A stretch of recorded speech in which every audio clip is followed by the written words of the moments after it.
देखिए, राष्ट्रीय लोक मोर्चा के राष्ट्रीय उपाध्यक्ष, बिहार विधान परिषद के पूर्व सदस्य रामेश्वर महतो जी हैं।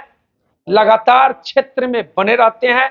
वहीं राष्ट्रीय लोक मोर्चा को मजबूत करने में आजकल दिन रात मेहनत कर रहे हैं। बिहार के कई हिस्सों में जाकर अपने पार्टी के बातों को रख रहे हैं। कई विषयों पर चर्चा करेंगे। तो सबसे पहले आपका बहुत बहुत स्वागत है। धन्यवाद, बहुत बहुत धन्यवाद मिशेल। आपके नेता उपेंद्र कुशवाहा जी बड़ा मामला गरमाए हुए हैं आजकल।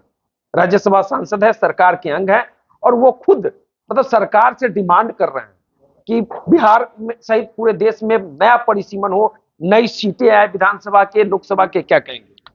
देखिए, जहां तक आपने कहा कि हमारे नेता ने आजकल मुद्दों को गरमाया हुआ है, हमारे नेता आदरणीय उपेंद्र कुशवाहा जी जब देश में मंत्री थे और मंत्री होते हुए, केंद्र में मंत्री होते हुए, उन्होंने सबसे पहले कॉलेजियम सिस्टम के बारे में चर्चा की और उसको में सुधार की बात किया, चेंजेस का।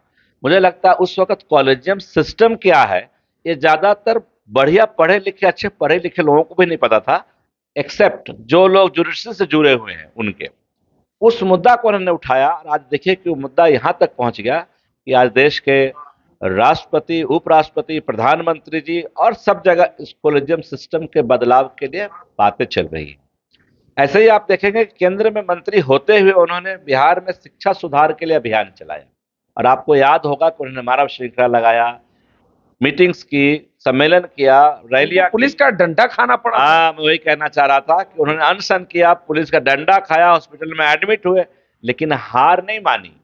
जो उनके 25 मुद्दे थे शिक्षा सुधार को लेके, आज वो देखेंगे कि बिहार के शिक्षा व्यवस्था में उन 25 मुद्दों पे काम हो रहा है।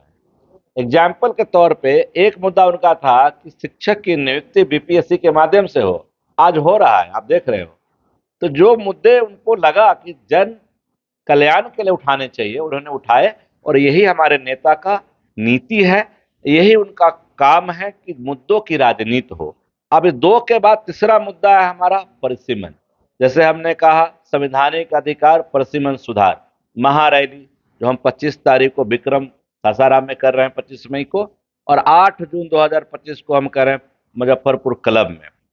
ये जो हमारा महारैली है संवैधानिक अधिकार परिसीमन सुधार, वो बेसिकली जनता के बीच में मैसेज देना चाहते हैं हमारे नेता माननीय उपेंद्र कुशवाहा जी कि जो भेदभाव साउथ और नॉर्थ इंडिया के बीच में हो रहा है, जो नहीं होनी चाहिए, क्योंकि संवैधानिक जो अधिकार है हमें, एक वोट का एक मूल्य, वो पूरे देश में एक है।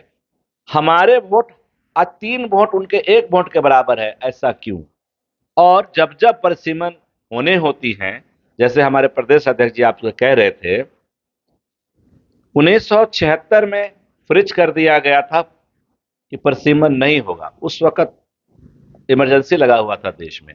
इमरजेंसी को फायदा को उठाते हुए तत्कालीन प्रधानमंत्री श्रीमती इंदिरा गांधी जी ने 1976 में परिसीमन को 15-25 साल के लिए फ्रिज कर दिया, रोक लगा दी, और 25 साल के बाद फिर से 25 साल के लिए रोक लगा दी गई। तो 50 साल में जो उत्तर भारत की जनसंख्या में वृद्धि हुई है, तो हमारे वोट की वैल्यू कम हो गया, बिकॉज वो तो 21 लाख लोग एक सांसद चुन रहे हैं और हम 31 लाख लोग एक सांसद चुन रहे हैं, ऐसा क्यों? हमारे को जैसा उनके साथ उनका वोट की जो वैल्यू है, संवैधानिक अधिकार जितना उनको है वोट का, उतना ही हमें है। तो ये मुद्दा जब आप देखें कि पिछले लोकसभा सत्र में साउथ इंडिया के लोगों ने इस पे चर्चा शुरू कर दी और रोज करते थे, और मैं बताऊं राष्ट्रीय पेपर में भी छपता था, हम पढ़ते भी थे कि डिलिमिटेशन क्या है, बट हमारे समझ में नहीं आया। जब आदरणीय उपेंद्र कुशवाहा जी ने इस मुद्दे को उठाया, तब हम इससे गहराई में गए कि व्हाट इज दिस डिलिमिटेशन, परिसीमन के बारे में हमारे नेता बात करें है क्या। तो हमने देखा कि भाई तो बहुत बड़ा भेदभाव है। तो हम लोगों का 26, 27, 28 अप्रैल को हम लोग का मंथन शिविर था वाल्मीकि नगर में। तो उसमें जो हम लोगों ने मुद्दे उठाए, उसमें एक मुद्दा ये भी था, और इसको लेकर हम लोग जन आंदोलन करने तक की बात कर रहे हैं कि 2026 में प्रस्तावित है परिसीमन, वो परिसीमन होना चाहिए और बिहार में करवा के ही मानेंगे। हमारे नेता का संकल्प है, माननीय उपेंद्र कुशवाहा जी ने संकल्प लिया है कि परिसीमन करा के ही दम लेंगे, करा के ही दम लेंगे। तो उन्होंने जब उन्होंने ऐसा संकल्प लिया है, तो हम सब उनके सेना उनके साथ खड़े हैं, उनके संकल्प के साथ, और हम लोग 2026 में परिसीमन कराएंगे।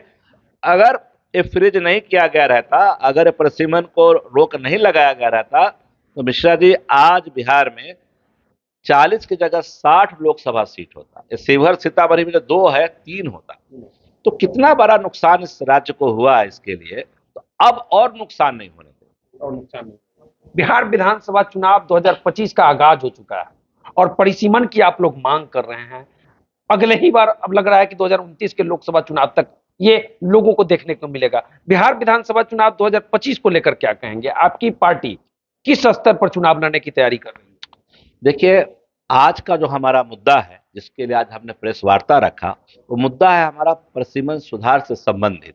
और मुझे लगता है कि आज इसी मुद्दा पे हमें रहना चाहिए। और मैं आपसे आग्रह करूंगा, मैं समझता हूं सीतामढ़ी जिला में, मैं ऐसा नहीं कहता हूं किसी और को बुरा लगे, बट सबों में से सबसे एक्टिव पत्रकार आप हैं।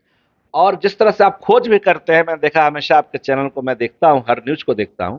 मैं आपसे आग्रह करूंगा कि आप इस मुद्दे को अच्छे से लीजिए लोगों के बीच में। ये मुद्दा तो अब गर्माता ही ये हमारे पार्टी का ही मुद्दा नहीं है, ये हमारा वोट बैंक का मुद्दा नहीं है। सबको इसका फायदा। यस, ये हमारे लोगों के लिए मुद्दा है, इस राज्य के लिए मुद्दा है, पक्ष हो विपक्ष हो सबके हित की मुद्दा है। तो मैं आपसे आग्रह करूंगा कि इस मुद्दा को, इस अभियान को आप बढ़ाइए, जन जन तक पहुंचाइए। इसी मुद्दा को आज बढ़ाइए, कहना है पूर्व विधान पार्षद राष्ट्रीय लोक मोर्चा के राष्ट्रीय उपाध्यक्ष रामेश्वर महतो जी का। तो चलिए, बाकी इस वीडियो पर आपकी क्या प्रतिक्रिया है कमेंट करके बता सकते हैं। हमसे जुड़ने के लिए आपको बहुत